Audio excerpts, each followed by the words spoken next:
welcome to today's Deep Dive Wednesdays. And today is all about the rubrics. And it's just one of, I think, one of those hidden treasures within education. And we're going to be looking at what rubrics are and why you should be using them in your teaching and learning.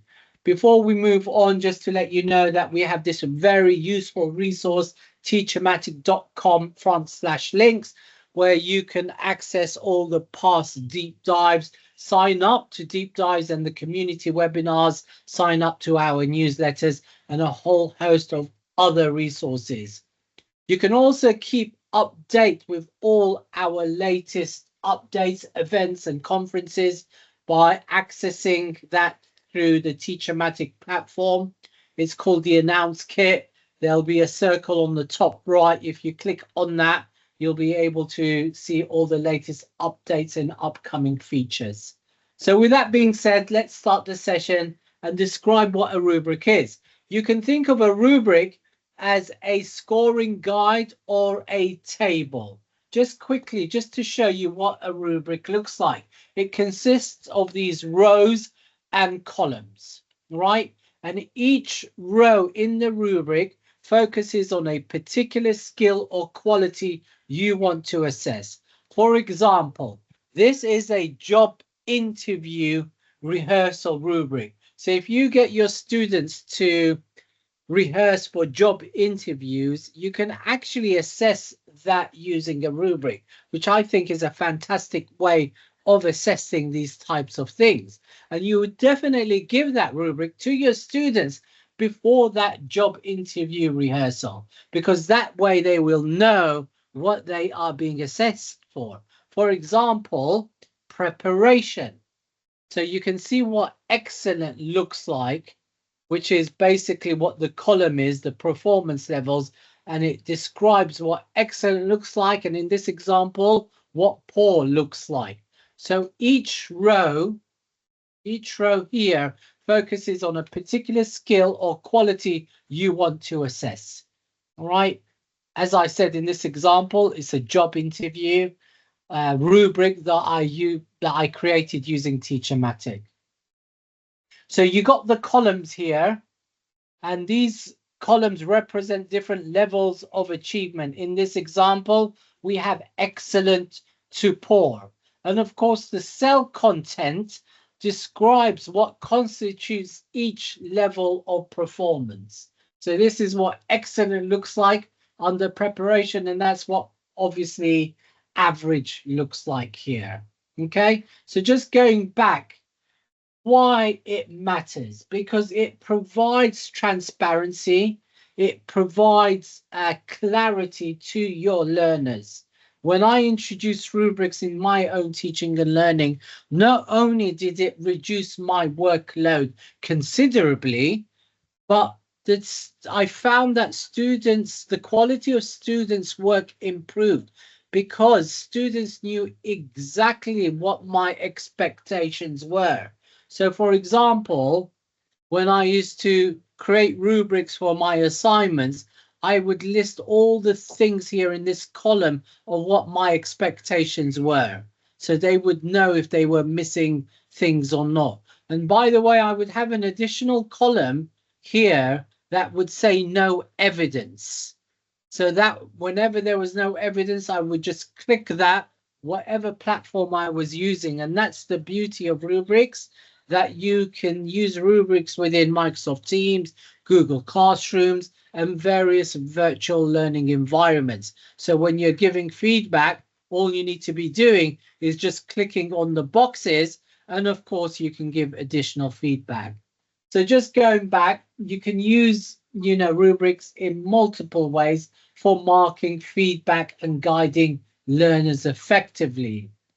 I started using rubrics also to assess individual and group presentations, and I found that to be so effective. So I would create a rubric, and then what I would do is I would give that rubrics to the students before their presentations, so they would know exactly what I was looking for.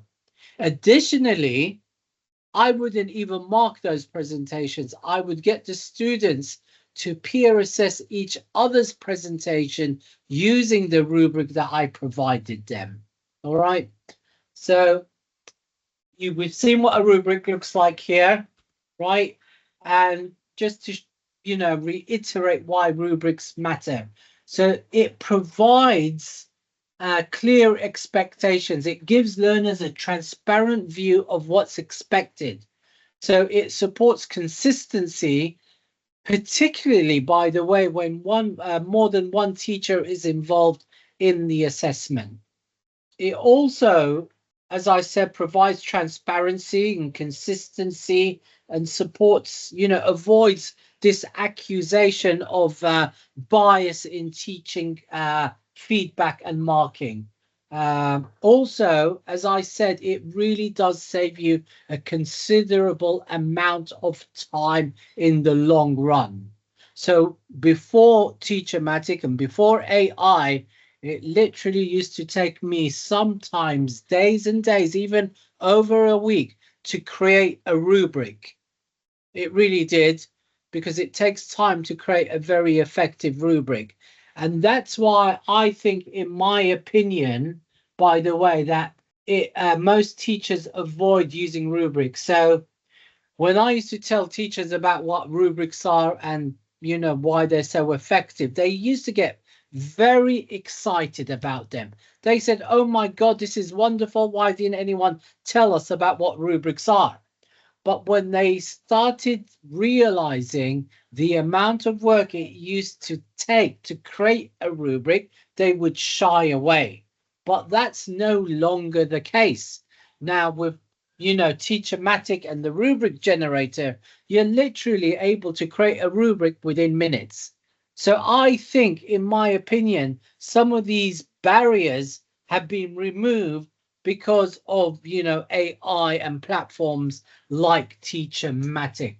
Although we like, as I keep, repeating myself, TeacherMatic should be considered a strong first draft, right? So yes, it will create a rubric, but you really then should then go and quality check and improve that rubric. So it will take at least 80% of that work from you, but you should also spend some time to go and customize it and improve it further.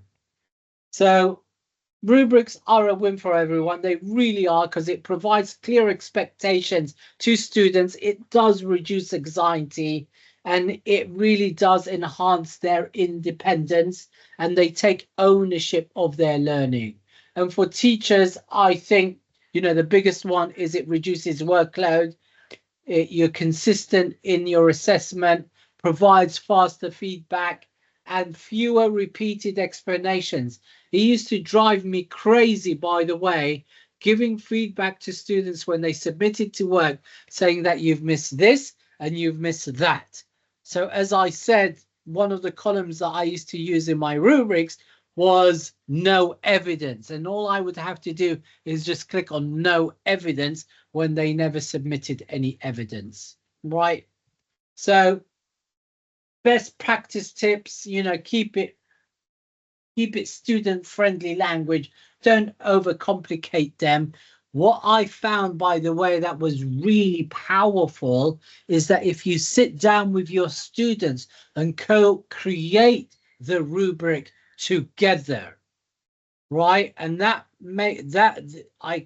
guarantee you they will take more ownership of their learning, and they will know exactly what's expected from them. And of course, you can use TeacherMatic to create that foundation for you, and then you can work with your students then to add everything else there, right? So as I said, I used to use it a lot for students to peer assess each other's work using a rubric, whether that was group presentations or submitted work. Okay. And of course, when you create rubrics, make sure you share it with them as early as possible and have a whole session dedicated to that rubric, and you go through it to tell them what their expectations are. All right, so you can use rubrics in many, many, many different scenarios. use them in presentations. Okay, when your students are delivering presentations, assess those presentations using rubrics. You can use them for creative tasks. I used to teach web design and, or graphic design. And how would I give feedback? A rubric would be fantastic in giving that feedback. So you can use them for creative tasks. You saw my example with the mock interviews, and you can use them also for practical tasks, like science experiments, plumbing, engineering, all sorts of different things. Okay. So what I would suggest is, how would you, if you've never started using rubrics, what's the quickest and easiest win? In my opinion, if you ask your students to give presentations, I would definitely start introducing rubrics in my teaching, maybe using presentations, and then taking it a step further and creating a rubric to mark students' work. Just in case you didn't know, rubrics can be integrated into many platforms. Microsoft Teams, you can attach rubrics directly into assignments in Google Classroom. You could do the same, and you can also do it in many different other VLEs, virtual learning environments. So with that being said, let's jump in and let's look at the rubric generator. So I'm just going to type in rubric inside the chat, in the search box, launch the generator here. So here's the generator. So you've got a couple of options here. And the first thing you need to decide is the assignment title, assignment file, or assignment text. So this is where the teacher would have an assignment, a file. They can upload it and it will try and generate a rubric based on that assignment. That used to take me over a week to do. Now you can literally do it in minutes. So you could do that. So if you have an assignment file, click on the assignment file and upload it there. And basically, I have actually maybe something here. Yeah, let's try what this is. I'm not sure what that is. Let me open it up. Yeah, it's a brief. It wasn't fantastic. I'm not teaching anymore. So I tried to get a brief here just to show you an example what that would look like. So let's upload that. All right. And as easy as that, we can click generate. But if you wanted to go further, what you could do is select a level. So I'll select on level 3 here and just click generate. And as easy as that, it's going to generate a rubric. It might not be perfect, but remember, TeacherMatic should be considered a strong first draft. So let's see what it's going to produce. Right, there you go. It's, it's done exactly what I would expect. And it's focused on the criteria that I wanted to focus on. So you can see what it's done there. So this, would have been fantastic here. There you go. So it's the assignment would have focused actually on P1, P2, M1, and D1. So if I opened up that assignment, you would have seen actually that was it. Let's open it up here.